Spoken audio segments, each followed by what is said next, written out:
Have you ever wondered why we feel so small when we scroll through endless pictures of perfect smiles, perfect vacations, perfect lives? Have you ever asked yourself, why does their happiness feel like my failure? Tonight, let me tell you a story, not just about comparison, but about how to break free from its quiet, suffocating grip. Chloe was a 28-year-old interior designer from Seattle. Online, her life looked dazzling. Her Instagram was filled with sunlit studios, chic coffee shops, and perfectly staged projects. To her 200,000 followers, Chloe seemed unstoppable, a woman who had it all. But behind the curtain, things weren't so perfect.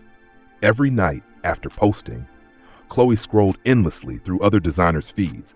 She compared her work to theirs: sleeker homes, bigger clients, bolder ideas. Each swipe chipped away at her confidence.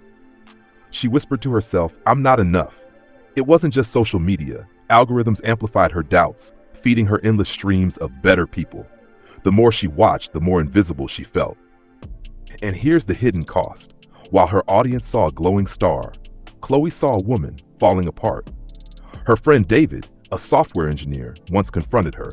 He said, "You're killing yourself for likes, but when was the last time you designed something that felt like you?"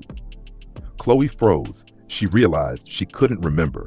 Everything she did lately was to keep up, to look flawless, to be admired. The mirror she stared into each morning wasn't her mirror anymore. It was twisted, warped by comparison. And her inner critic? It screamed louder than ever. She was trapped in upward comparison, always measuring herself against those she thought were ahead. Envy seeped in. Resentment grew. Worst of all, she stopped creating.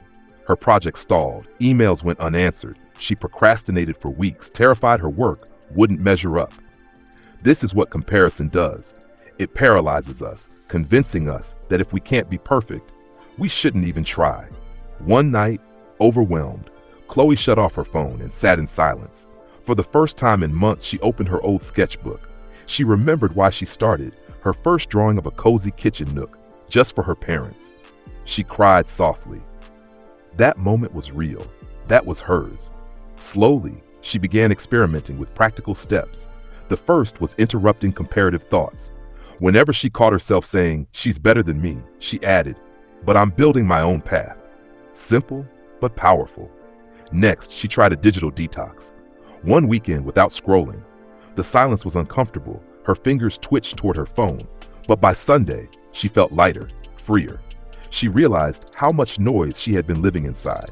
Then she curated her feed. She unfollowed accounts that triggered envy and replaced them with creators who inspired her with honesty, with vulnerability, with process, not perfection. Her screen turned from a battlefield into a garden. And here came the most important shift. Chloe stopped focusing on what others had and started focusing on what she was building. Each day she celebrated small wins, a sketch completed, a client smiling, a room rearranged. Slowly, joy crept back into her craft. She began to understand something deeper. Life is not a race, it's a collection of parallel paths.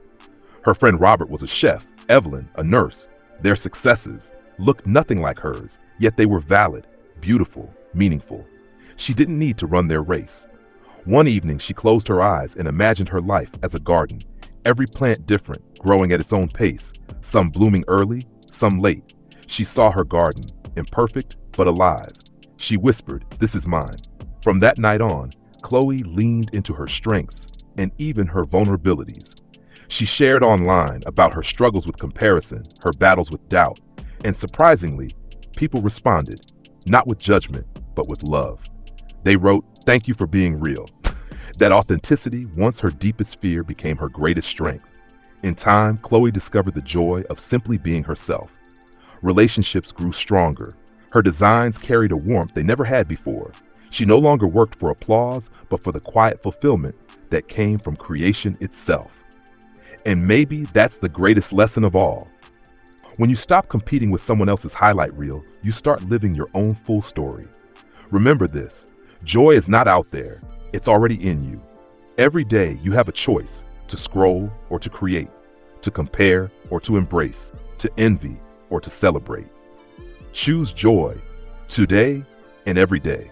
So let me ask you, what would happen if tonight You decided to stop comparing and started blooming in your own garden.